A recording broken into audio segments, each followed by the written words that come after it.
A thunderbolt that was built in silence, the voice that carried the soul of Ray Charles in Ray, the stubborn heart that met fate in Collateral, and the fiery Django who smashed chains and rewrote history on the silver screen are all things that Jamie Foxx is. He is the exceptional star of Hollywood.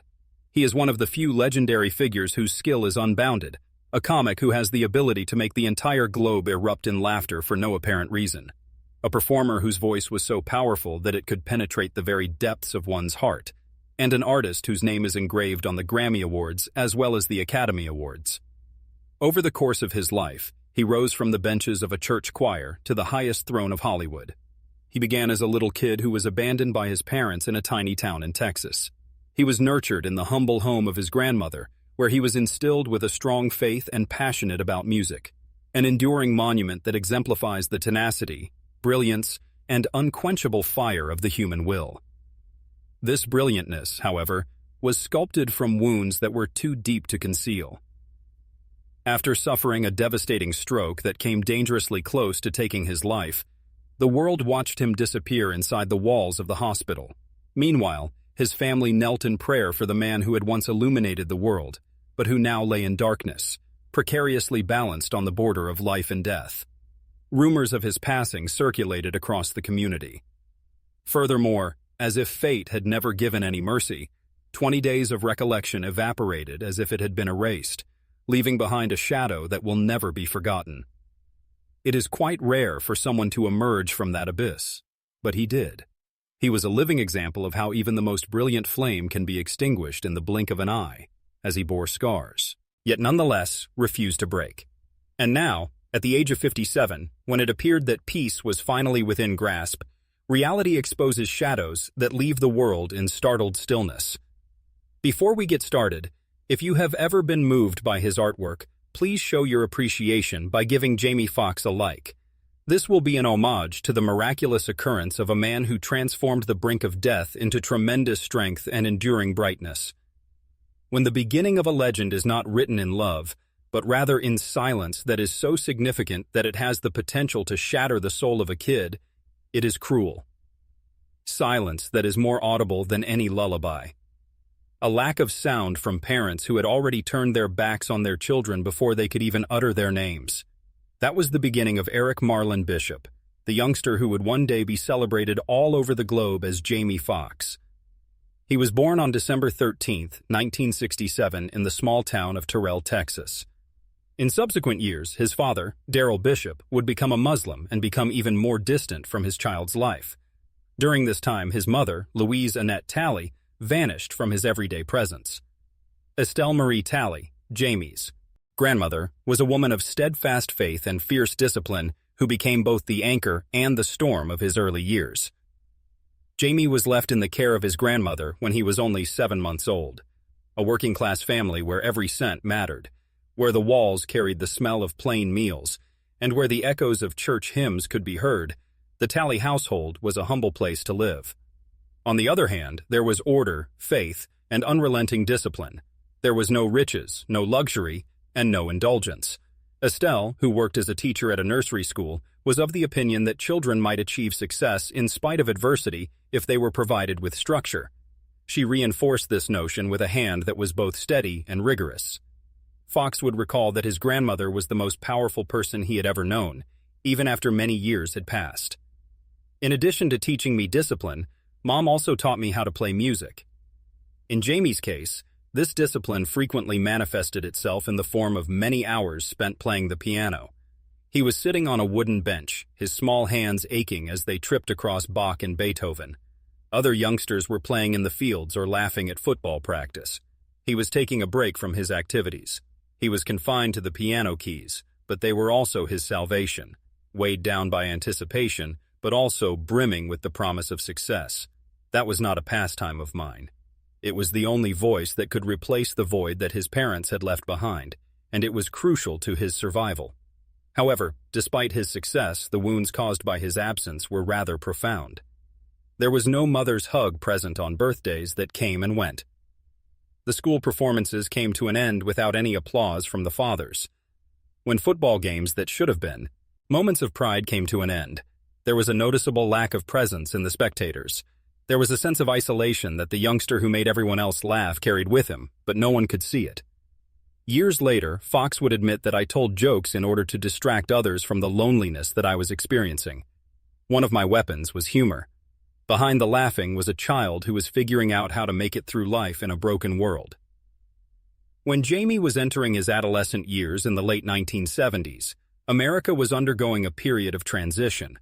Despite the fact that the civil rights movement had altered the nation, the opportunities available to a young black kid in Terrell remained limited. He was never in a homeless state. Educated, dressed, and fed, Estelle made sure he had everything he needed. On the other hand, he experienced a more specific form of poverty. There is a lack of love between parents. There is a lack of the most fundamental human connection. Despite this, something wonderful emerged from the void of silence created. His soul was given to him by the gospel of the church. He learned precision playing the piano. He was able to develop a strong character as a result of his grandmother's stern parenting style. And the laughter that he employed as a shield turned out to be the very gift that put him in a position to perform on platforms that were located far beyond Texas. When he looks back, his childhood seems to be a contradiction in terms. He was deprived of the love that the majority of people take for granted, but he was also provided with the tools that would one day make him unstoppable. Scars were left behind by the absence of his parents, but it also compelled him to establish roots in the only soil he had available to him, which was music, discipline, and faith. Jamie Foxx emerged from that shattered beginning not as a little child who had been broken by loss, but rather as a man who had been fashioned by suffering, bearing both the stillness of his wounds and the fire of his victories within him at the same time within him. In the beginning, the stage promised brightness, but for Jamie Foxx, it first offered darkness, silences that pierced deeper than laughter, and evenings where rejection stung louder than acclaim. With him, he carried a fire that refused to be extinguished, a thirst not just to survive, but also to be seen. This fire was born out of the broken quiet that he experienced during his infancy. Since he was a little lad, music had been his safe haven, and the piano had served as both his jail and his rescue. By the 1980s, however, his aspirations had expanded beyond the confines of the performance hall. During his time at United States International University in San Diego, he dedicated himself in the study of classical music and composition, eventually becoming an expert in the detail of concept. However, on the inside, he craved for something more wild, the excitement of a crowd in its purest form, and the liberty to transform suffering into performance. Because of his hunger, he found himself in the smoky comedy clubs of Los Angeles, where the limelight could be just as brutal as it was redemptive. This was not a gentle art form, comedy. This was a conflict. A number of unknown performers waited in line for hours, fervently wishing that they would be called, only to be ripped apart by crowds who were impatient. In those clubs, women were frequently given the opportunity to speak prior to men, leaving guys waiting for an indefinite amount of time, and often for no reason at all. Jamie Foxx is the new name that Eric Marlin Bishop chose to adopt after he was forced to choose between his given name and a new one. It was tough to categorize the name because it was both androgynous and sly. Because it might be either a man or a woman, I decided to go with Jamie. In the future, he would explain that I required every opportunity that I could get. There was more to that decision than just a trick. In other words, it was a rebirth, a mask that allowed him to fight against rejection and pursue the goal that had been haunting him. The grind was unrelenting. It was taking place behind the bright lights. There was no guidance from mentors to help smooth the way, and there were no family connections that opened doors. Jamie was all by himself, with nothing except jokes that he had crafted from his suffering and timing that had been honed by his desperation. On certain evenings, the room was filled with lively laughing that echoed like thunder. On other occasions, quiet engulfed him like a guillotine, causing him to lose his self-assurance. Foxx stated in a later statement that when the jokes were unsuccessful, the stillness felt as if it may consume me completely. He learned to fight back, to claw his way out of that quiet with every ounce of wit and courage he possessed. He took back control of the situation. Every rejection left a scar, and every scar taught me a valuable lesson. It was his grandmother who instilled in him the discipline of sitting up straight, practicing until your hands hurt, and never giving anything less than everything.